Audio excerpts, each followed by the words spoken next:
Horses are very misunderstood. Just because they're large doesn't mean to say they're brutal in any way or domineering in any way.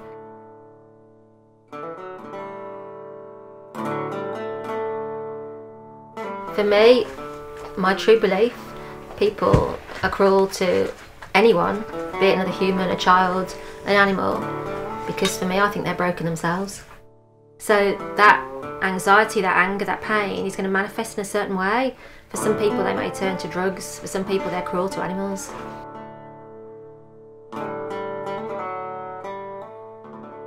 Things are done underhand, things are done behind closed doors, in the back of farms, in the, where no one's going to see, things. A lot of things with horses, they're not policed.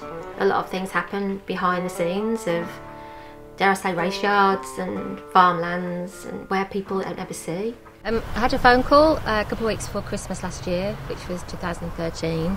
A lady that was going to lose her land because they were turning it into building sites, and she had 3 horses that she needed to rehome. Bella was there, and I had to do a double take. I've never actually seen a horse in such an incredible condition before. As you can see, her back is in a complete arch shape.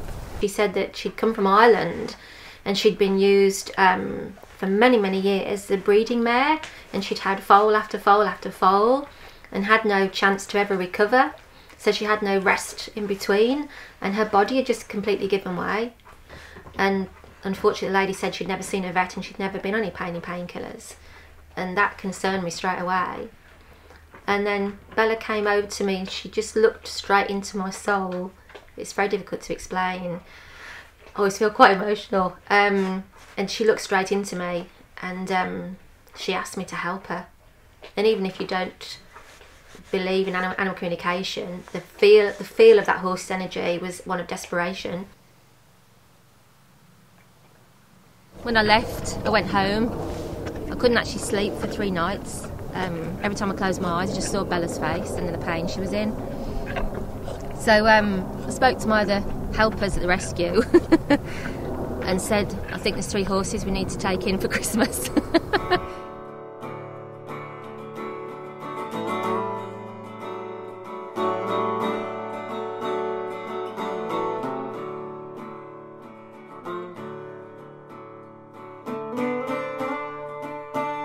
The first time I ever heard a voice, shall we use that word, from a horse was from Daisy, who is now my horse, but she wasn't at the time. And I was helping out, volunteering at a horse rescue, and I was doing some hands-on healing work with my friend on Daisy.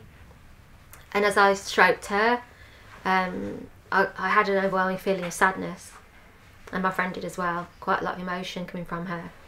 And then I heard distinctly, why doesn't anybody want me? And I took my hands off because I was so surprised, and I said to my friend, did you hear that? And he said no. So I put my hands back on and I closed my eyes, and I heard the same message again, why doesn't anybody want me? And if I'm honest, it really freaked me out. I was really shocked. I was, what is that? That is so bizarre. You don't normally hear animals, doing that sort of thing. She was on a lot of painkillers when I first had her, but obviously she can't have that long term because it'll damage her liver.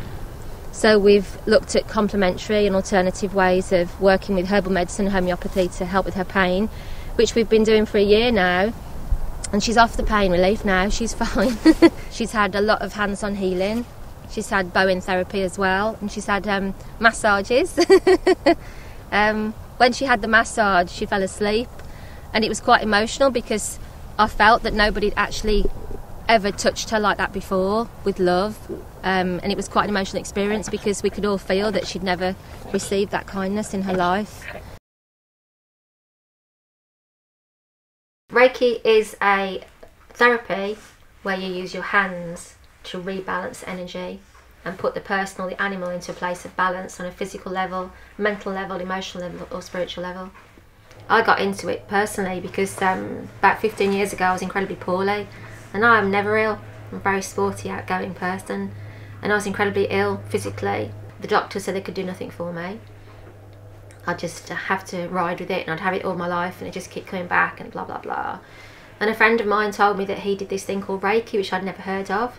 And he said, oh, it's just something to do with energy. And he was a painter and decorator. He was very normal, you know, so, and he was a good friend of mine. So he did 3 treatments on me, 3 consecutive days. On the 4th day, I was completely well. So I thought, oh, this is interesting.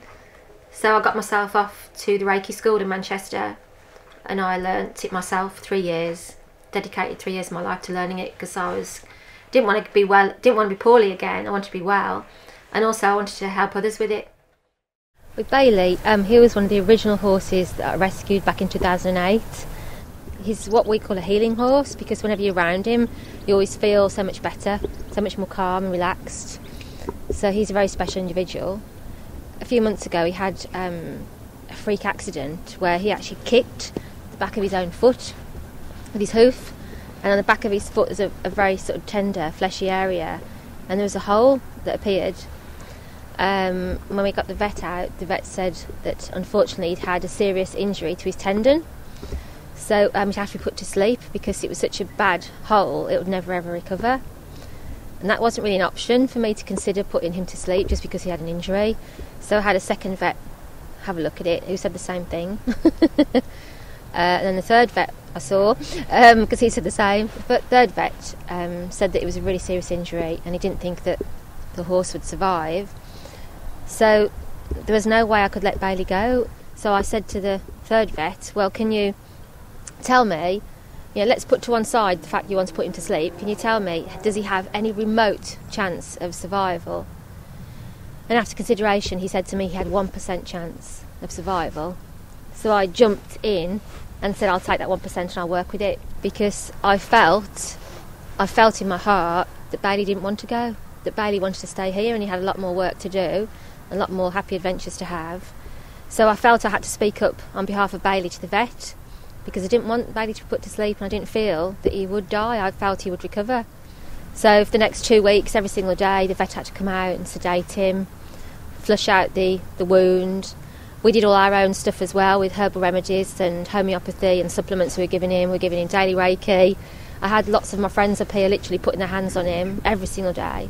We had people sending positive thoughts to him and everything. And I do think a miracle occurred, because 2 weeks later, when the vet came out, he couldn't believe that the actual wound had completely healed. And as you've seen, Bailey's fit and well. It's been about 6 months now, if not even more perhaps. He no longer limps, you know, he's no longer in pain, his wound's completely healed. So I'm absolutely over the moon, and he's happier than ever. And I really feel that he knew what was going to happen, and now he's pleased that he's still here. I always like to think I'm one of the lead mares, one of the lead females of the herds. I can just call them, slap my leg, and they'll just come running. I don't get bullied or anything like that, because then I'd be at the bottom of the herd. So for me, it's a partnership with them. You know, I'm their friend, I'm their guardian, I'm their protector, and I do as much as I possibly can operate on their wavelength, on their frequency, you know, imitating the way horses are, but also communicating with them of what is expected and what boundaries are in place, and giving them lots of love and kindness every day. I could never give this up. This is really, I feel, what's brought me to where I am now. All my life I've been passionate about animals, even as a small child. So for me now, this is, I feel, what I'm meant to be doing. And I'm hoping that it will get bigger, and that we'll be able to spread the message that, you know, animals have emotional needs. They have friendships and bonds. They have an intelligence that we've not tapped into, and that if we respect them and we nurture them, we're kind to them, and we set boundaries, that we can have the most amazing bonds with them, and we can understand them on a completely different level to what we have before. Animals are amazing. They're kind, they're compassionate, they're intelligent, they're beautiful. They're beautiful, beautiful souls. And once you connect with an animal on that level, then you'll never forget it, and you'll want to experience more.